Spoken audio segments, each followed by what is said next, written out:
Chair recognizes the young lady from Florida, Ms. Cammack, for 5 minutes.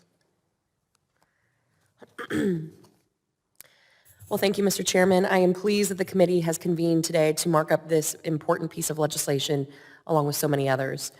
The incredible influx of migrants along the southwest border of the United States has strained operations.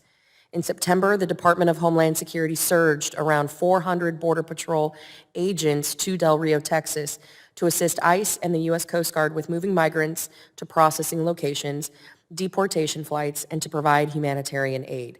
That's 400 Border Patrol agents removed from their area of responsibility to assist in this current crisis. However, this is not the first time, and likely not the last, that we will experience such an extraordinary number of migrants crossing the border.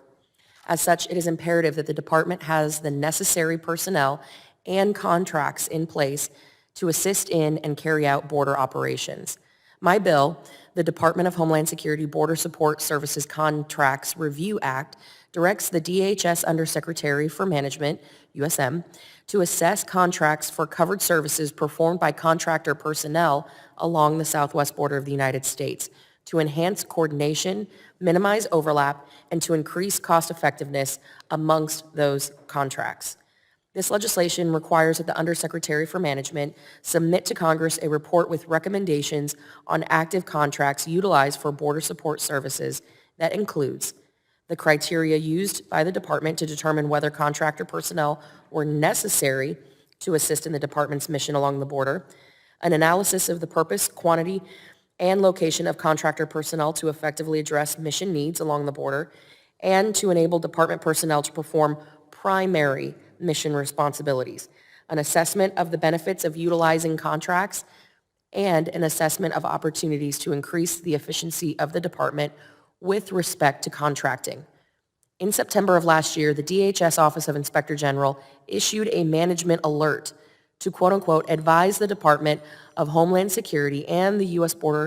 Customs and Border Protection of the urgency and short time frame to award a new medical services contract to support operations on the southwest border. This alert highlighted the fact that CBP had less than 30 days before its contract for medical services before it was set to expire. The OIG alert states that a lapse in this contract would jeopardize the health and safety of migrants in CBP custody, as well as that of U.S. Border Patrol agents, their staff, and other CBP officers, especially given the current pandemic. My bill additionally requires the USM to provide a strategy to improve the procurement and delivery of services through contracts to achieve the very best value for the department and to ensure that no lapse in services occur. It is critical that the department has contract personnel and proper contracts in place to provide necessary assistance along our border to increase efficiencies, increase cost effectiveness, and to enable DHS employees to conduct their primary mission responsibilities and to get our boots back on the front line on the ground. Thank you to Chairman Thompson, Ranking Member Cacco, and all of my colleagues on the committee for supporting this legislation. And thank you to Congresswoman Jackson Lee for offering an amendment to ensure that H.R. 5683 is capturing services related to southern land border operations, including but not limited to border security operations. I urge all my members to join me in supporting this common sense legislation. Thank you, Mr. Chairman, and I yield back the remainder of my time.